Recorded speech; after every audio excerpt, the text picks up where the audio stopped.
let's get started with our first speaker, Dr. Fentahun Mengistu. And it's appropriate our first speaker is one of our hosts.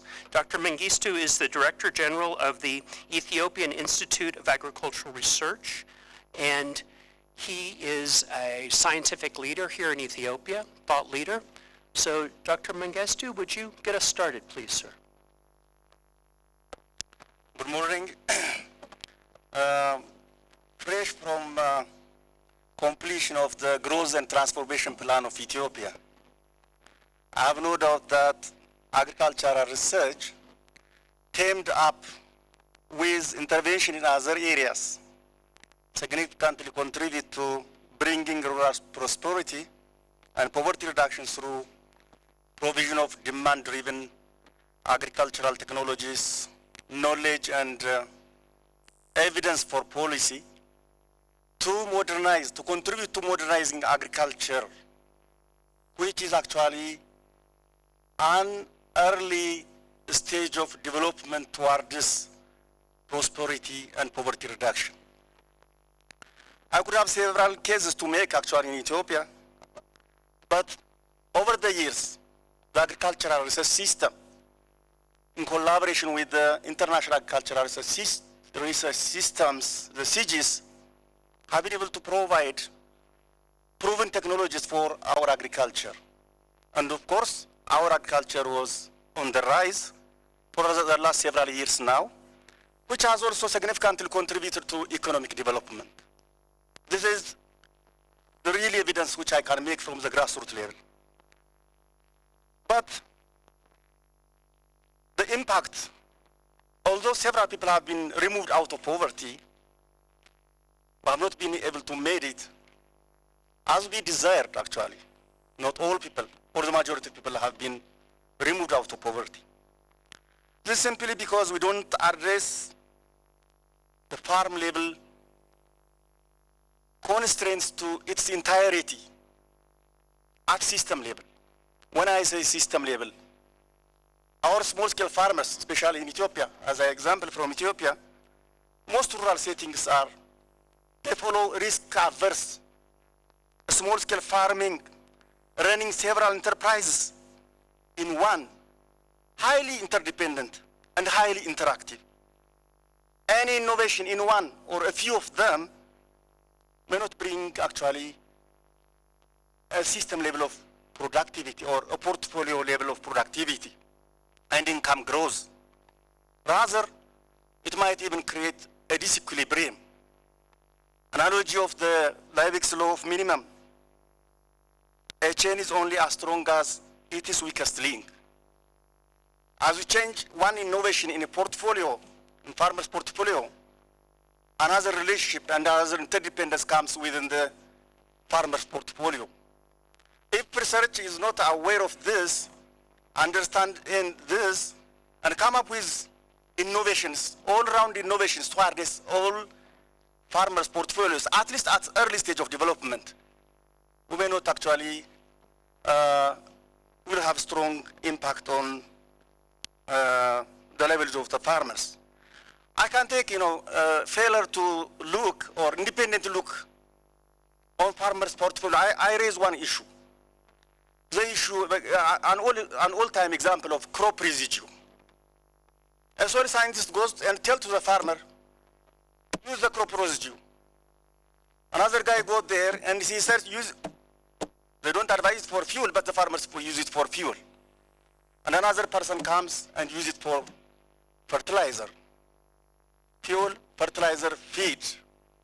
These are trade-offs if you look at actually at a village level, a small-scale farmer level.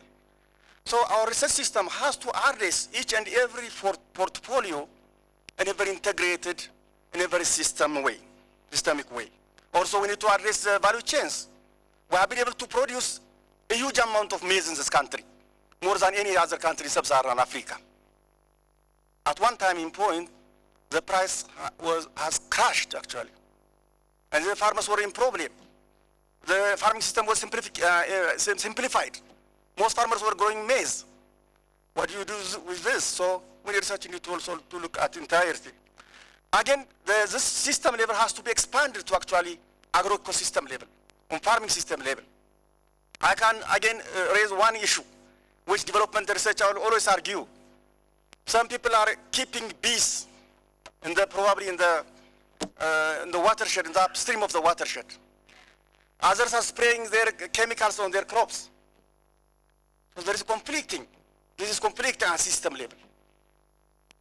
So looking at the socio-economic dynamics, the agroecology, which is undulating, research has to address all these issues in entirety. For this leads us that we need a strong multidisciplinary team, trans-institutional, even including remote disciplines to agriculture, like health and education, as I can example it in nutrition. So collective action and multidisciplinary action is very important. Research can contribute to modernizing agriculture, and through agriculture, small-scale agriculture, can go to prosperity. I thank you. Thank you, Dr. Mengistu. So, already throwing down the challenge of taking a systems approach, which you can hear the echoes from some of the discussion this morning about having to approach these opportunities in an integrated way. So for our next speaker, I'm very happy to have someone who's an entrepreneur, somebody who works in the private sector, somebody who doesn't get paid to go to meetings like this. It's Mr. Salim Ismail. He's the CEO and he's a breeder for the Western Seed Company of Kenya. And one thing I think it's important to know, and Salim and I talked about this last night, he has a secondary education. He did not go to university. And he's one of the leading innovators in the supply of seed in Kenya. So, your perspective, please. Thank you very much, Tom. I'll try and be as brief as possible. Basically, if agricultural research is to play a significant role to stimulate development of rural economies in an era of climate change, it needs to be focused on efficient use of water and energy resources. And basically, from what we've been seeing in the climate change over the last few years has been moisture contents have been dropping and temperatures have been going up. Okay, the temperatures are an advantage to growth of crops, and we focus mainly on maize, so I will, focus on maize and give specific examples in maize. Now, in developing countries, it's very important that the best technologies like in the plant breeding, so that we have highest level of productivity, and there is a good amount of drought tolerance and a good amount of disease tolerance in the crops that we develop and that we disseminate to farmers. And if we look at Western Kenya 20 years ago, when I first started the company, the yields were 1 ton per hectare. Today, after 20 years, yields have improved to 3 tons on the average per hectare. But the potential of the yields is 7 to 8 to 10 tons per hectare. And we found these on all our research trials, and this is happening all the time. And there's a huge gap. We need to identify where these gaps are coming from. Is it nutrition? Is it other farming practices, or what they are? But right now, in our agricultural research pathways that have significantly contributed to rural prosperity is quite clearly the development work that is being done in producing improved varieties, which can focus on these challenges that we have. The most significant factor today, as we see it from our experience, is drought tolerance. And the other significant factor is earliness. Now, drought tolerance gives you a great deal of capacity to be able to make more efficient use of the moisture that's available. The earliness reduces your risk. However, every breeder will tell you that if you are breeding for yield, then you have to have a much later material. So earliness works against you. But that is the real challenge. We have to breed for earliness and drought tolerance so that, and still keep the target of 6 to 8 tons at farmer level on the average. On research level, we've already found that we can get earliness and still yield 10 tons. So despite all the other challenges, reduce the gap. If we can reduce the gap, we can do it. The second thing is that we need to bring in stronger partnerships with the CGIAR systems. We've been working very well for the last 20 years with CIMMYT because they have a very strong maize program, and I must say it's very commendable the way the organization operates and offers their knowledge and their technology to the private sector so that the private sector can have the ability to disseminate this to the rural farmer. I'm afraid that's all I need to say in terms of what we need to do, the pathway we need to follow, and the partnerships that we need to make. Thank you, Salim. So an admirably clear statement of priorities, but also a wonderfully clear articulation of the theme we're going to pick up tomorrow, which is about partnerships. And we'll come back to that in our discussion. So we're going to shift continents now, going from sub-Saharan Africa to Asia. And our next panelist is Professor Jing Zhu. She is the Dean of the College of Economics and Management at Nanjing Agricultural University. And I know she has some very interesting insights about the Chinese experience. Thank you for inviting me over here. China is the country with quite a lot of experiences in eradicating poverty. And over the past few decades, hundreds of millions of people, especially in the rural areas, have been alleviated from poverty. And agriculture research and agriculture development definitely play a very important role. And given the limited 5 minutes here, I would like to only focus on one thing among all the other experiences I would like to share as well. The importance of partnership and the even higher importance of reframing of the partnership to keep pace with the changing dynamics. Because agriculture research might have yielded a lot of good results in terms of high breeding yields and very good scientific results. But how could they get it to let the farmers apply it into the practice and translate it into high productivity is not that easy. Farmers, especially those in China, are small holders. They are afraid of risk. They are afraid of new things. And here in China, the past experience show that a network or a system, mechanism or partnership has been built to achieve that. And that kind of partnership includes researchers, the extension persons, the central government, as well as the regional government down to the village level, all be a part of that partnership. After the researchers have had their scientific result, the extension people have the liability of extend that to the countryside. And then the local government has the responsibility at the core of the central government to form the demonstration stations and to organize the farmers to learn from the extension people. And their performers are actually evaluated by their leaders. And the central government not only pays great attention to that evaluation, but also gives subsidies for farmers who have adopted those fine breedings. I think in short, that achieved a very good result. During the past few decades, the yield of China's grain production, I think, have more than doubled. And that, I should say, is one of the most important things of the agriculture research. But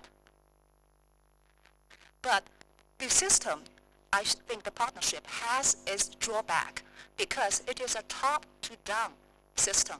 It works okay when productivity is the key issue, and at the time when the food shortage is the key issue nationally. At the time when food shortage is not the issue, and when productivity has reached a level that the further improvement of productivity translate more to the benefit of the urban consumers, not the city dwellers, not the producers in the countryside, then this kind of system faces challenges. Because now the farmers would like to have the technologies that more directed not only to the productivity improvement, but for the high value and the profitability of their product. For example, they would like to know, how can I have an early harvest of some product, even though that will add to the cost? How can I have the watermelon small in size that is just enough for one people to eat? How can I have the rapeseed flowers to bloom earlier than later, because that will catch up with the tourism season? So even if I sacrifice my output, I can have the revenue from the tourism. And that kind of changing comes from the fact that China's per capita income has risen tremendously, and now the per capita GDP is more than $8,000, and the preference and the demand of the consumers changed to favor those products that have their special flavors or their characteristics that might not be low in production cost but high in their value added. And farmers would also like to have the technologies that will not only lead to the production of the higher production of the produce, but also the packaging, the sales, and the high standard or the traceability of the products, enable them to sell them online. All those are the things the farmers would like to have. But the top-down system does not provide the farmers that kind of technologies. This kind of technologies in agriculture or related actually are specific and are more from the root. So a root to the top system of partnership need to be built up. And this is our challenge. If I can use the last minute for the take-home message, I should say that, one, partnership is important. Second, the top-down partnership might work well in the past for China, but with the changing dynamics, especially the present situation, the route to up and a more market-oriented system need to be built up to further achieve the poverty reduction purpose as well as the rural prosperity. Thank you. So, thank you, Jing. So you hear the challenges of success, but also as you were talking, Jing, I was seeing some of those social network maps that we had in the first session about those complex and dense flows of information. Thank you. So moving elsewhere in the continent of Asia, we have Professor Anil Gupta. I'm not going to mention all of Anil's, but noteworthy founder of the Metaphorical Honeybee Network, founder of Srishti, vice chair of the Indian National Innovation Foundation, and the person who introduced me to the concept of insurgent research. So, with that, over to you, Anil. Thank you, Tom. The first transition that I would like to talk about is how to treat knowledge-rich, economically poor people as source of ideas and not sink of advice. For long, we have treated them like that. Now, how do we do that? So there are 5 pathways I'll quickly go through. One is, the first mantra is, a change not monitored is a change not desired. So do we have an inventory of innovations produced by the people in different verticals in which we are working, in forestry, livestock, in water, in various crops? And if not, then there is a time to do that so that we can reach the unreached in bypassed regions, sectors, spaces, seasons, and social groups. Second, How do we retain higher share of value addition, as Professor mentioned just now, by adding value in situ? That itself. Otherwise, farmers suffer, as Professor Mengistu mentioned, when the production is more, and the farmer suffers when production is less. So to taper that, we need in situ value addition.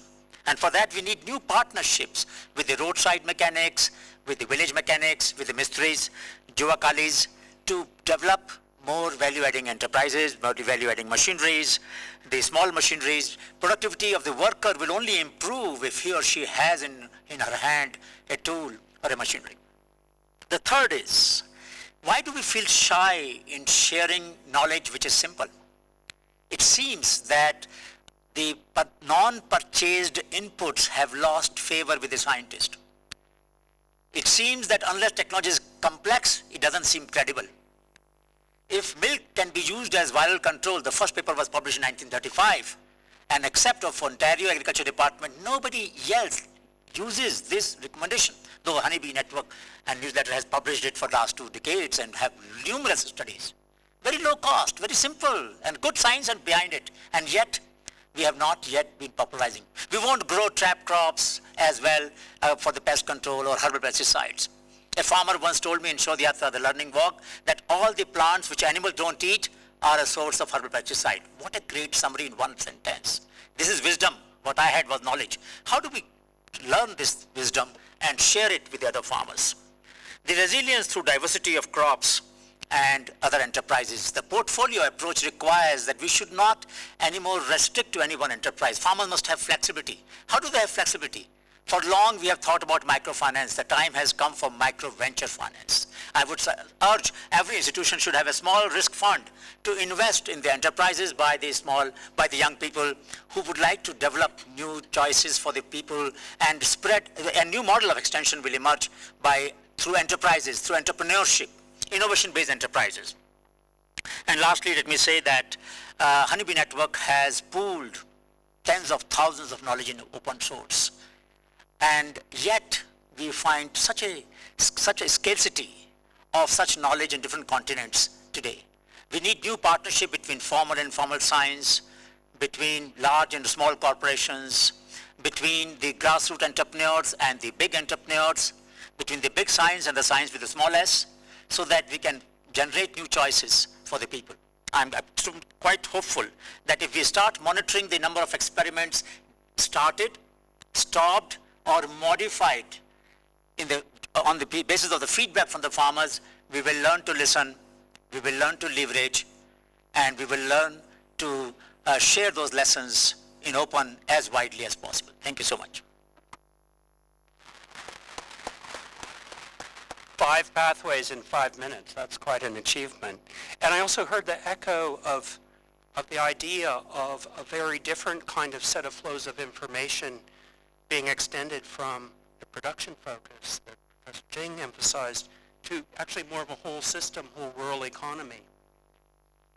So with that, to our final panelist, Professor Doug Golan, ISPC colleague, Professor of Development Economics at Oxford University, and Chair of our standing panel on impact assessment for the CGIAR. Doug? Thanks, Tom. So Tom gave me a brief, he told me to go last and not to try to synthesize, but to maybe take things back up from a micro scale to a macro scale. And I'm not sure I can do that very well, but I thought I'd begin by talking a little bit about structural transformation and about the role of agricultural research in economies that are in the process of transformation. I think of development very much as a process that involves a series of transformations as economies move from rural to urban, and from agriculture to non-agriculture, from informal to formal in many cases, from subsistence to commercial within the agricultural sector. And the role of research is clearly going to change at each of those stages. And the role of research in reducing poverty and driving prosperity is going to vary with those different stages of transformation. For one thing, the locus of poverty is going to shift dramatically.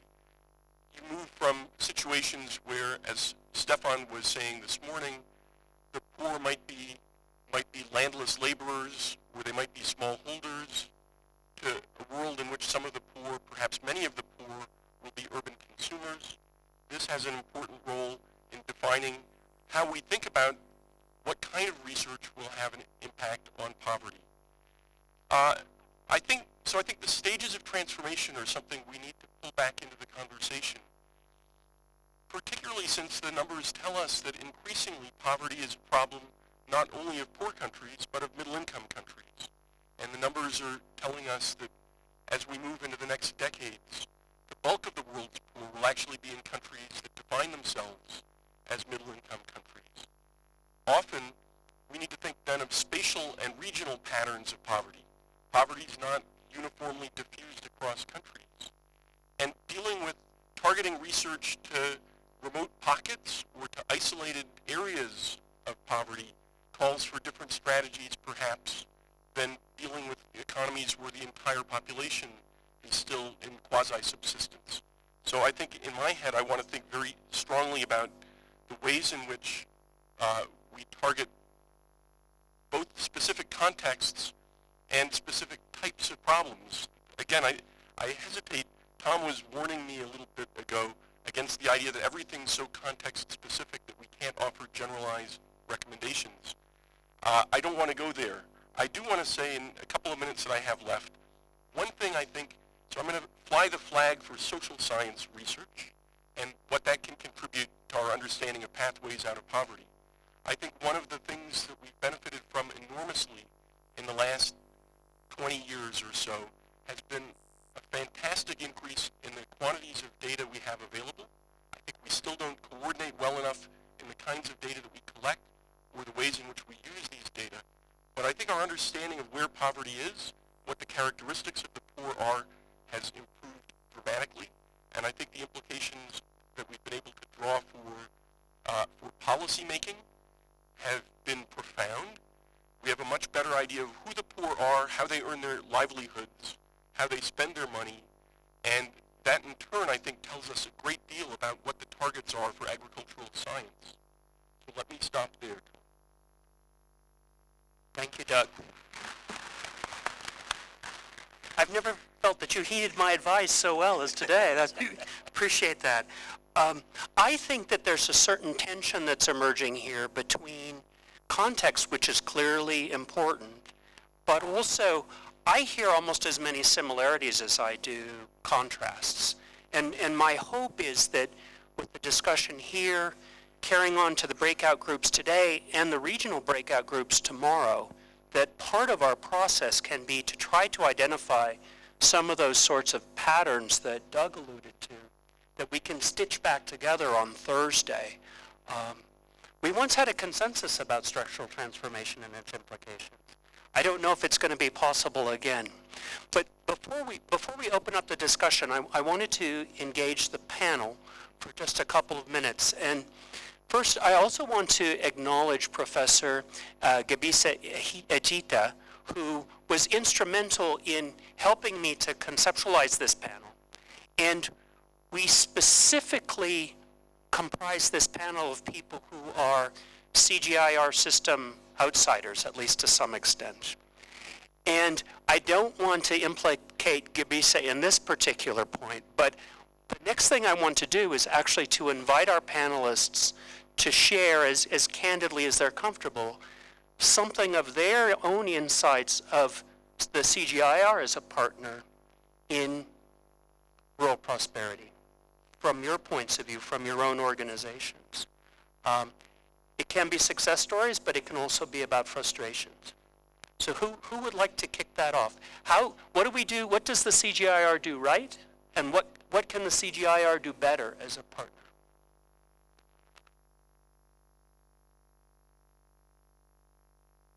Please, Dr. Mengistu. Well, with the Ethiopian agricultural system, in partnership with almost all CGIAR centers, unfortunately, 11 of them are adjacent to the Ethiopian Agricultural Research Institute and the Ministry of Agriculture and Livestock. We have been actually making good strides in the agricultural development of this country.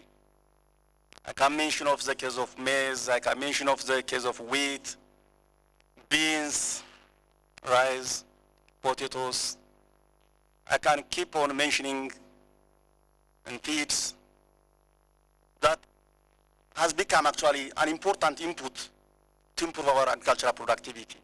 Our agricultural productivity was, as I said it earlier, on the rise for almost a decade and half or 2 decades now.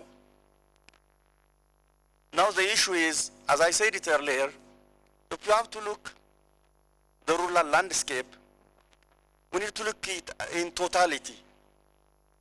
I believe that we have all the disciplines and competences in research, in academia, and in development that the farmers made it actually as a portfolio for their livelihood. CGs,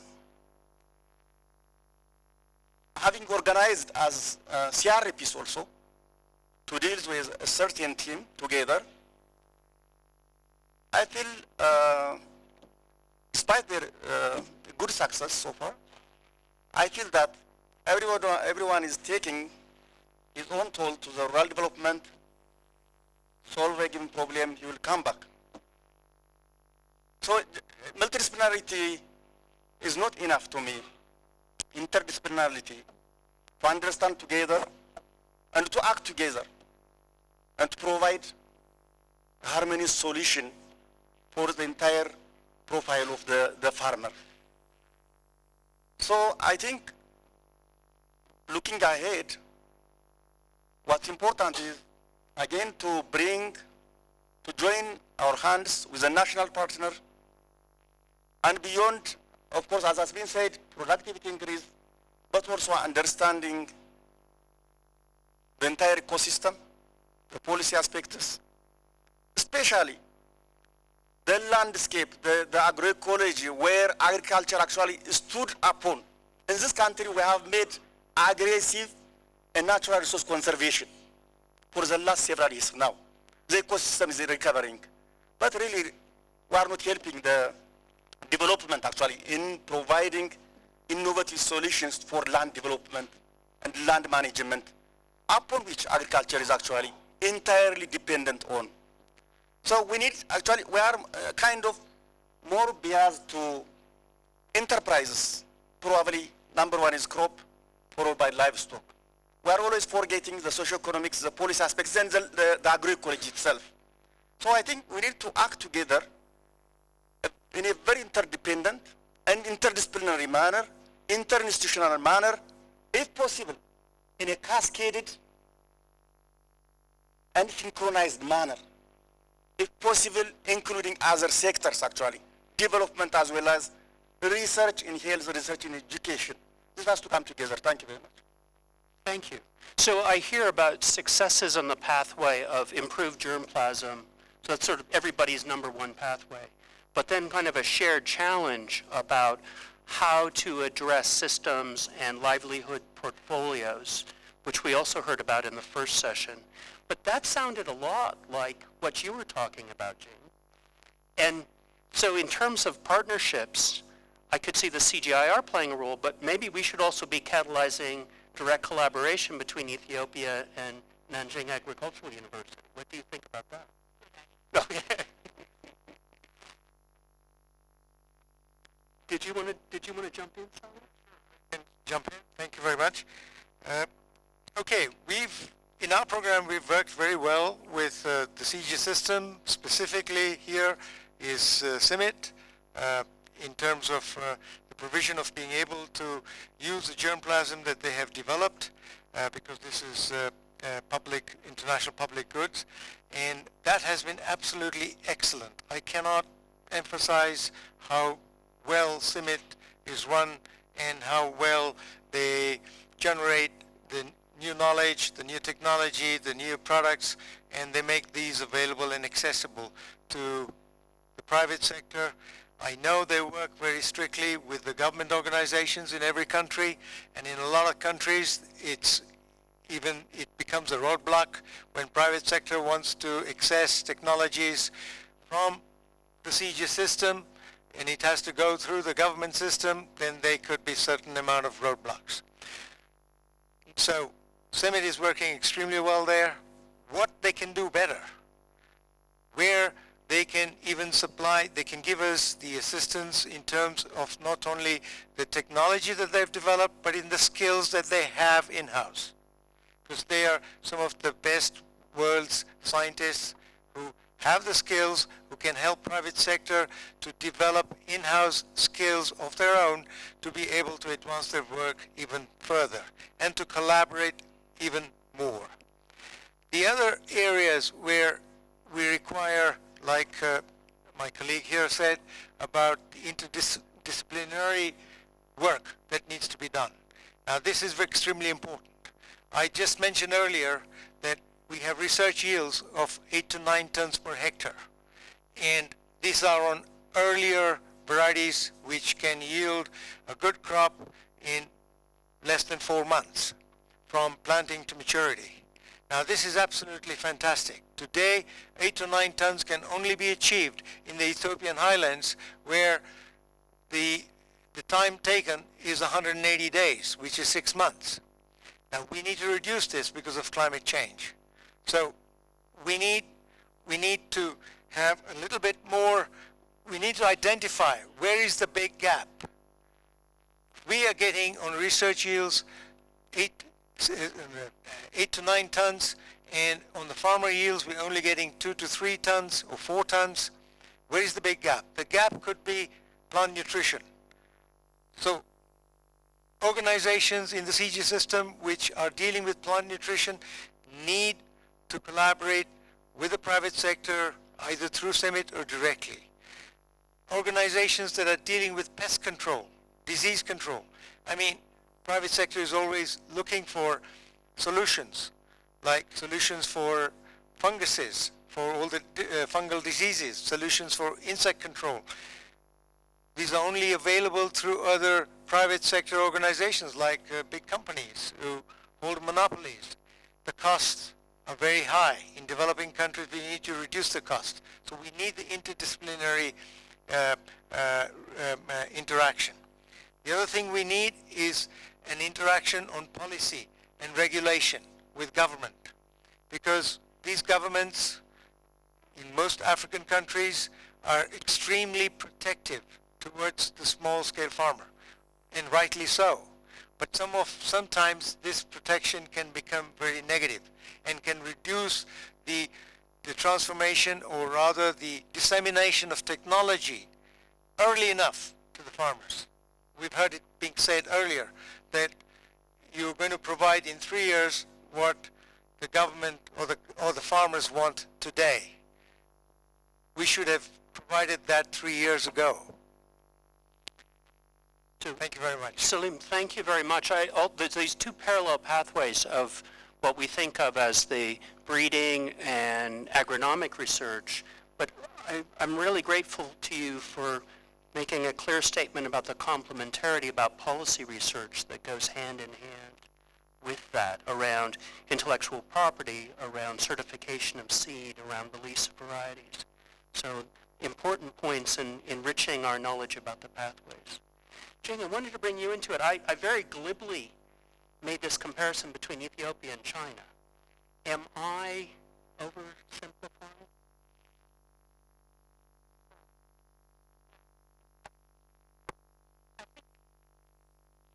First of all, I'd like to say some of the contributions of the CGIAR system to Chinese agricultural development. I'm not the authoritative person to give a very comprehensive overview, but as far as I know, I think there are two things that CGIAR has done very well. One is the capacity building to train the scientists and policymakers and the researchers to improve their capacity in doing research, both in natural science research or in the policy assessment research, etc. The other is to conduct joint research with the Chinese scientists and policymakers. Here I myself have the personal experiences of working in IFPRI as one of the three postdoctors from developing countries, one from China, one from India, and one from South Africa, I think, back in 2001. And I think because my area is more agriculture economics, is more policy making, I would like to share a little bit of that aspect. As far as I know, some of the CGIAR work, especially those work at IFPRI, have broadened the ideas of the local, the domestic government policy makers, as well as the researchers. And they see what are the experiences outside China and what are the good lessons that we can learn from those countries who already developed, and what are the experience or comparisons that we can make from other countries or continents like African countries and India, etc. And some of the assessment and policy evaluations that done by IFPRI have helped or sometimes even changed the government policy making toward the domestic policies. For example, the investment in agriculture research. Yeah, the proportion of that investment, I think, partly increased partly because of the impact of the CGIAR and the IFPRI's work. I should say that. And if I can suggest something that in the future that CGIAR's contribution would be even further enhanced, would be my personal view is, as far as I can see, it seems that most of the interactions between CGIAR and China are through the persons located in the capital. It might be wrong, but it's my impression that the local, the sub-regions might have some opportunities of interacting directly, but very few. Of course, the Chinese way of partnership, as I have told before, traditionally it was the top-down. So probably it has something to do with the Chinese thinking, or sometimes it's the convenience of the CGIAR of interacting with the local people. And the second is, as I have mentioned in the previous report, that the technologies, especially in agriculture-related activities, not only in China, but I would assume probably in CG, is the same, that it's more production-focused and productivity-focused. And now the situation is that it should be more consumer-focused, and along the chain of the whole chain, not only production but also processing, as well as selling, etc., and even turn agriculture into an industry and a service sector. All those will require new technologies in different ways, and that is now lacking in the Chinese agriculture research, especially in the way that the researchers are in response to the local needs of the farmers. And I think probably it might also be the case for the CG system. It's just my assumption. Yeah, probably in the future that might be improved.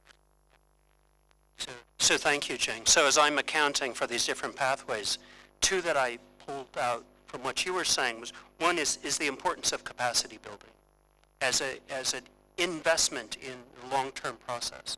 But if we say this is a 30-year time frame or a 20-year time frame for realistic, it makes sense.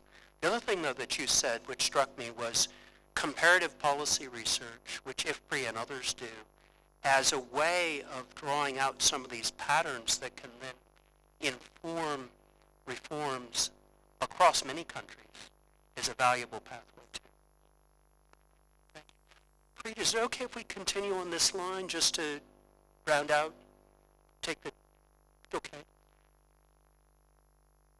I was just thinking, how do we disrupt the research systems in a manner that we become more open than what we are? To give an example of a very slow rate of opening of some of the CG institutions. 20 years ago, in a meeting, a policy issue emerged which required that we should study, for example, in sorghum, storability. Why we should study storability? Because public procurement does not require sorghum or does not take sorghum because it has very low shelf life.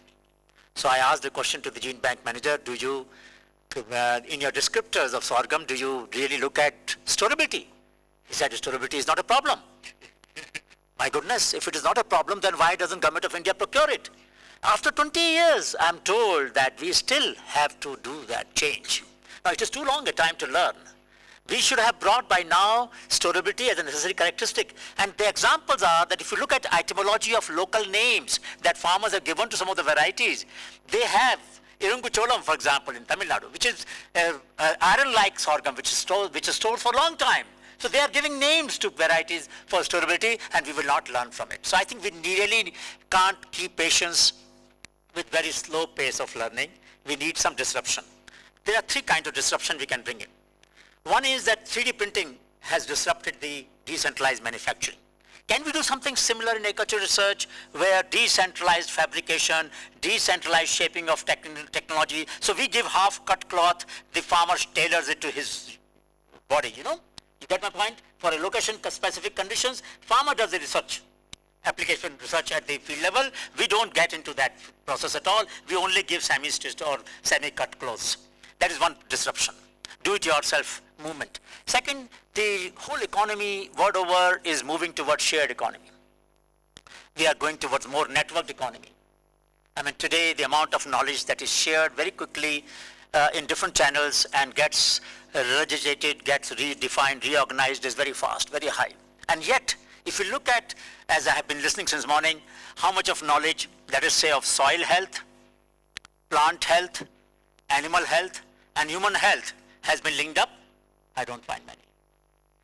And that's very strange, because the minerals from the soil go into the crop, minerals from the crop go into the fodder, to the milk, and to my body, and my health depends upon those minerals. So therefore, it should have been very straightforward. It is not.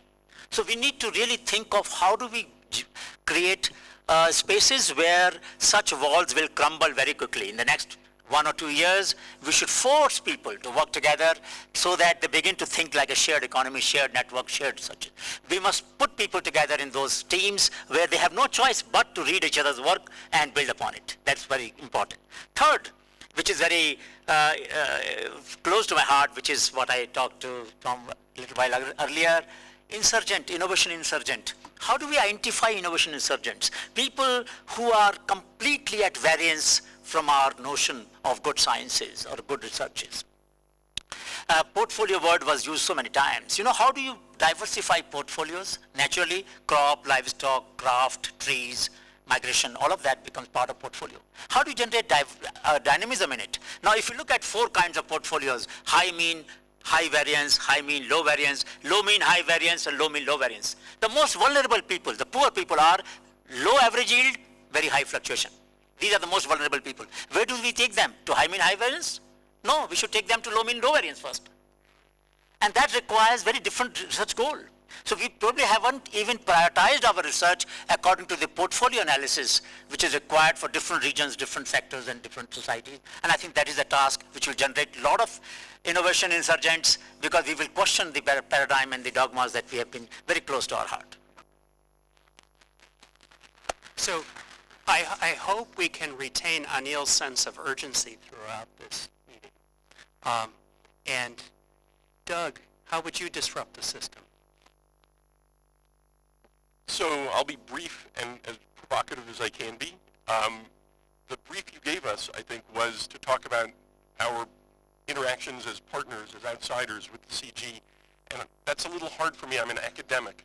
But I thought I'd approach this from the perspective of an academic development economist. And I think the question is, how do academic development economists think of the CG?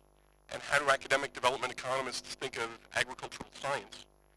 And I think what I want to say here is simply that agricultural development economists typically see agricultural science as one of a whole collection of tools that you could use for dealing with poverty and rural prosperity, starting with things like cash transfer programs, and safety net programs for the poor, education and human capital, health, vaccination campaigns, nutrition, water and sanitation. And the notion that that agricultural science is the only thing, or is the central element of a poverty strategy, is surprising and baffling, actually, to most development economists. They see it as one of a number of tools. And I think the challenge that would come from development economics, perhaps it's what you heard from Stefan earlier, is really to think about what are the targets that are only hit or best hit with agricultural science. It's not all of them. And being quite precise about what the things are that agricultural science can offer that other development interventions can't seems like the key thing that I would bring as a challenge from the academic development community in thinking about what agricultural science has to offer. Thank you. I want to really thank the panel for a very rich discussion. I hope it's been stimulating to you, and before we break for lunch, I'm going to hand it over to Peter, who is right here, all ready to go. Over to you, sir. Okay, and I'm going to hand right over to my colleague Ewan. Shall I hand over to someone else? Good morning, everyone. My name is Ewan Leborgne. I work with ILRI and the facilitation team.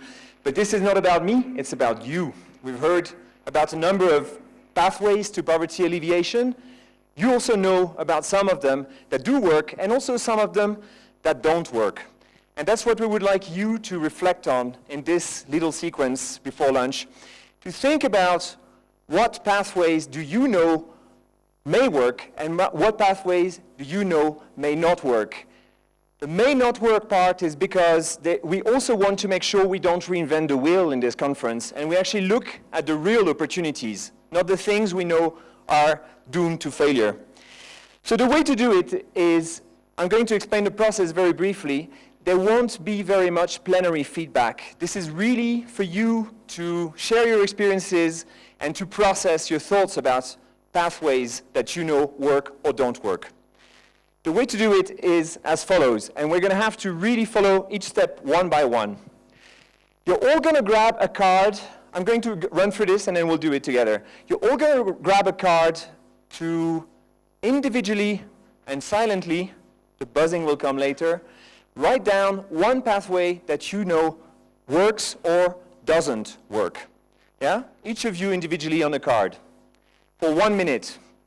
After that, you will turn to someone next to you, whether behind, besides, doesn't matter, and for 2 minutes, you will share your card with each other, your pathway experience. After the 2 minutes, I'll give you another sign with a bell or otherwise, and you will, as that pair, find another pair. So form a group of 4 people to share again your cards together. And at that point, we'll just collect 2 or 3 in plenary, just to hear what some of you have been talking about. We'll collect all the cards afterwards for the documentation of this event, and I'll hand over back to you, Tom. Is that okay? Yeah. Okay, so please grab your card. If anyone doesn't have a card, we still have some left, but you should all have some in your bags.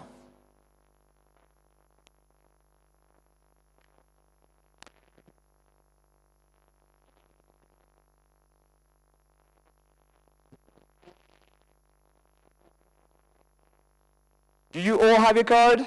Can you show it to me if you have it? Yeah? Everyone should have one? Okay. Are we ready for this? Anyone needs extra cards? Can you share? Okay, one here, one there. One at the back. Yeah, maybe you can share your cards with each other. Your blank cards. Okay. Okay, so for now, for 1 minute, let's think for ourselves and write down one pathway to poverty alleviation using agricultural research that we know doesn't work or does work. 1 minute, silently, starting now.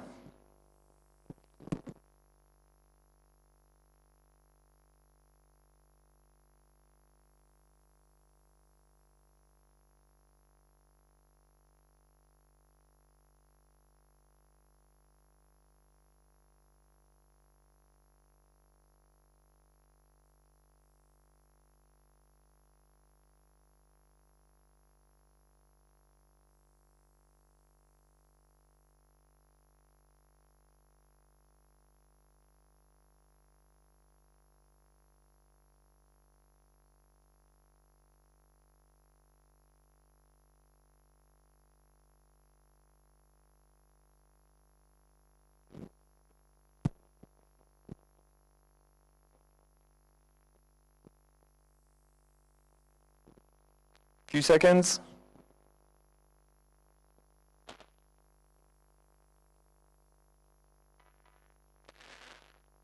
Okay, please stop.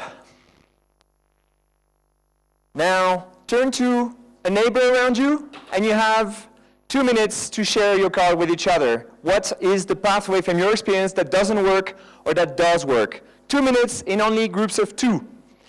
Starting now.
A few seconds.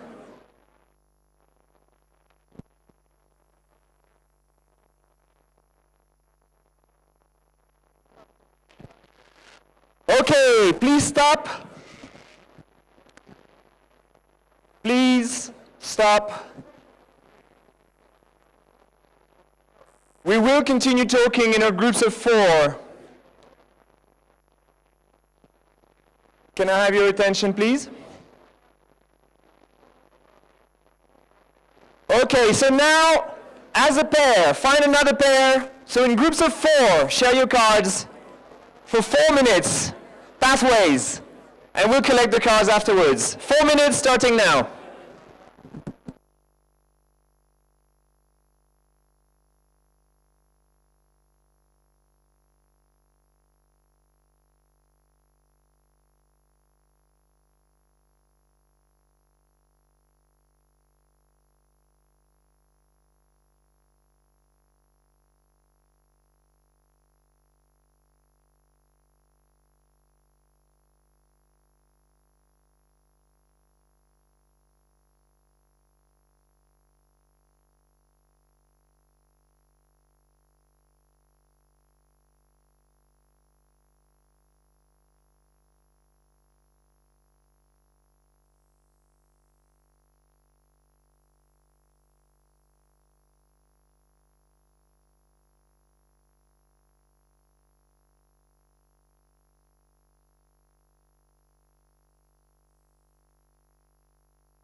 1 minute left.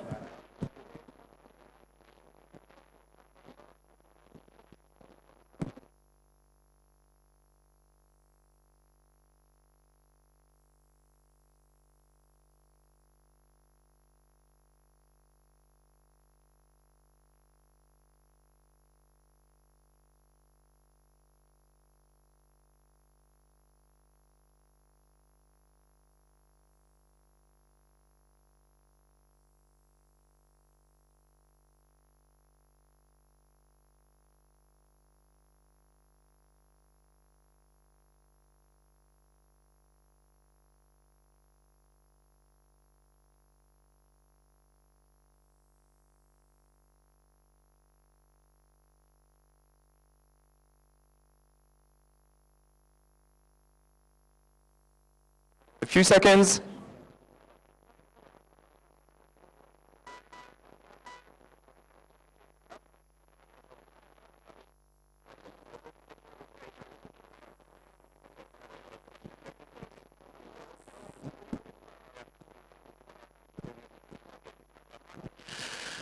Okay, please stop, people. Welcome back.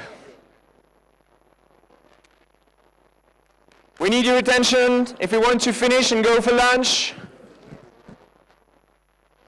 Okay. We're just going to get some flavors from what you've been discussing. I'll invite 3-4 people to just share a pathway that you've discussed in your groups. As we go for lunch later on, please hand out your cards to Michael and Muthoni over there as you're going for lunch. But for now, I would just like to invite 3-4 people to share the pathway that they discussed in their group. Anyone? Starting from any over there. Can you use your microphone here? And it seems you need to speak. Speak very close to it. Yeah. I think it works. In our group, we talked of the need to be demand-driven in research. That would include to be able to make sure that our technologies and research are market-driven, respond to society's need, and and include stakeholders in the research process as partners. Demand-driven, market-responsive, multi-stakeholder research is one. Okay, over here. Yeah, and collectively we've agreed on this, that the one pathway that we feel that has worked is the value chain innovation platforms. We need to go back to the integrated agricultural research for development concept, which has been driven by FARA over many years in Africa. And I think that summarizes what we have discussed here. Okay. Value chain innovation platforms and the concept of agricultural research for development, as FARA has been working on it, is another example of successful approach. I have one finger there and one there, so let me take this gentleman over here and this lady over here. Thank you very much. Do you hear me? Okay, speak loud. Okay. We have many, of course, but we think that lack of multidisciplinarity in agricultural research is one of the bottlenecks. It doesn't work. So especially we still work at the discipline level, and more between the social science and economics and the other agricultural research disciplines. The other thing is also lack of the capacity building for the farmers to adopt the technology. That is something also that we have discussed. So research that is not multidisciplinary, doesn't include economics, socio-economic, technical, etc., is not going to work, and capacity development is a key element for making it work. Yes. Okay. Who was, yes. Hello. In our group, we discussed that the poverty reduction should mostly focus on grassroots approach, whereby the needs of the grassroots should be addressed so that poverty can be reduced instead of just top-down. It should be bottom-up. Okay. That's what we discussed. Okay. Bottom-up, grassroots-oriented research is the way to go. Okay. I had another hand up. Okay. I'll take this one and that will be it. Okay, a quick one here. We agree with the bottom up, but I think we need to be explicit. The agenda has to come from the bottom up. So the pathways that work for us are emergent pathways that come out from what people want and are prepared to act on with commitment. If they don't want to do it, it's not going to happen. So it's therefore necessary to have participation, coupled with learning about what works and what doesn't work, coupled with networks. Take that critical triangle, and you've got what I call the basis for movement-based change. You've got enthusiasm, which leads to adaptation and ownership of ideas and technology, which goes to scale because everybody wants to do it. That's the pathway to change that actually works. Emerging agenda, serious commitment, learning, networks. Key to go forward. And a final contribution here. Thank you. We talked about developing innovative technologies for improving crop productivity by engaging smallholder farmers from the beginning in order to improve adoption rates. We also talked about enhancing market linkages, so that when the farmers are producing, they will be able to sell their produce without actually running into deficit. Thank you. So again, echoing the engaging stakeholders from the start and being very market-oriented for seizing opportunities there. Okay, I'm sure there's a lot more richness in your cards, but we're going to stop there and we'll collect the cards. When you go to lunch, again, give them to Mutoni, Michael, Peter, or myself. Tom, over to you. Please hand in your cards on the way to lunch. Please continue this very rich conversation over lunch. We're going to be picking this up again. Join me in thanking this fantastic panel. Dr. Mengistu, Salim, Jing, Anil, Doug, thank you all very much. This was a great pleasure to chair. Thank you, Tom. Please don't leave the room yet, folks. I see people getting up. There's a moment of housekeeping. So, after lunch, we do not return to this room. We go to 4 breakout rooms. There are 4 groups after lunch. These are the 4 topics. Yeah? The one about staple crops will be in conference room 3. The one about nutrient-dense orphan crops, as we used to call them, is in a large briefing room. The one about animals is in conference room 5, and the one about policies is in conference room 6. You have to decide pretty soon. We will start at 2 o'clock. So please decide during lunch where you go. Don't wander around for half an hour thinking which group to go to. Choose now. At 15:15 latest, the buses will leave. Yeah? And so you have to go out back to where the entrance was, where we all came in, and there will be buses waiting to go to Ilri. Yeah? That event will run until 1900, and we have transport back. In your pack, you have a little thing about the share fair. It's not a party where you walk around and just chat to your friends. You have an assignment. You need to visit 8 of the 12 stands. There are stands organized by theme, value change, gender, pathways. Yeah? We need you to visit at least 8, and tomorrow morning we will be testing you to make sure you went to see them. We recommend you travel in a small group. If you're a VIP, a DG or some sort, please visit every stand. Yes? So, have a good lunch. 2 o'clock, we start again. We're 7 minutes late. We were 15 before, so we're making progress. Thank you very much. Thank you, Tom, for a good session. Thank you.